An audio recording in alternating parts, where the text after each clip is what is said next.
କଳି ଯୁଗରେ ମନୁଷ୍ୟ ରୂପ ଧରି ଭୟଙ୍କର ପିଶାଚ ମାନେ ଘୁରି ବୁଲୁଛନ୍ତି।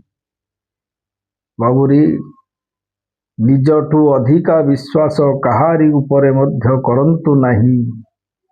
କାରଣ ଦିନ ଆସିବ ଆପଣ ରାସ୍ତାର ଭିକାରୀ ହୋଇ ବୁଲିବେ, ନିନ୍ଦା ଲଜ୍ଜା ଅପମାନ ହିଁ ଅପମାନ ପାଇବେ।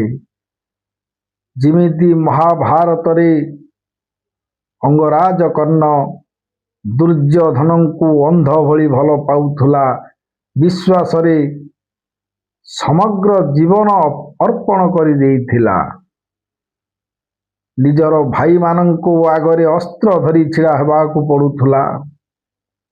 ଶେଷରେ କ'ଣ ପାଇଲା? ଯେତେବେଳେ କି କର୍ଣ୍ଣକୁ ନିଜର ପ୍ରାଣ ଦେବାକୁ ପଡ଼ିଲା, ସେ ପର୍ଯ୍ୟନ୍ତ ମଧ୍ୟ ଦୁର୍ଯ୍ୟୋଧନର ପକ୍ଷକୁ ଛାଡ଼ି ନାହାନ୍ତି।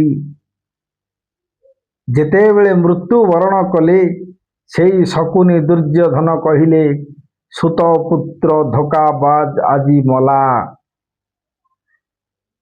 ଜୀବନ ସାରା ଦୁର୍ଯ୍ୟୋଧନର ଗୁଣ ଗାଇ ଗାଇ ଶେଷକୁ ନିନ୍ଦା ଅପବାଦ କାହିଁକି ଶୁଣିଲା? ନା, ବନ୍ଧୁତ୍ୱ ପୂର୍ବରୁ ଭାବିଚିନ୍ତି କର। ଦୁର୍ଯ୍ୟୋଧନ ଜଣେ ଅହଙ୍କାରୀ ରାଜା। କେବଳ ସ୍ୱାର୍ଥ ପାଇଁ ସିଏ ତୁମକୁ ବନ୍ଧୁତ୍ୱ କରି ରଖିଥିଲା। ତୋର ସ୍ୱାର୍ଥ ହେଲା ନାହିଁ, ସିଏ ତୁମକୁ ନିନ୍ଦା ଅପମାନ କଲା।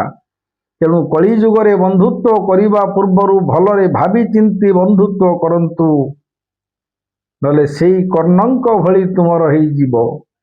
ଭାବିଚିନ୍ତି କାର୍ଯ୍ୟ କଲେ ପ୍ରମାଦ ନ ପଡ଼ଇ ଭଲେ। ହରେ କୃଷ୍ଣ।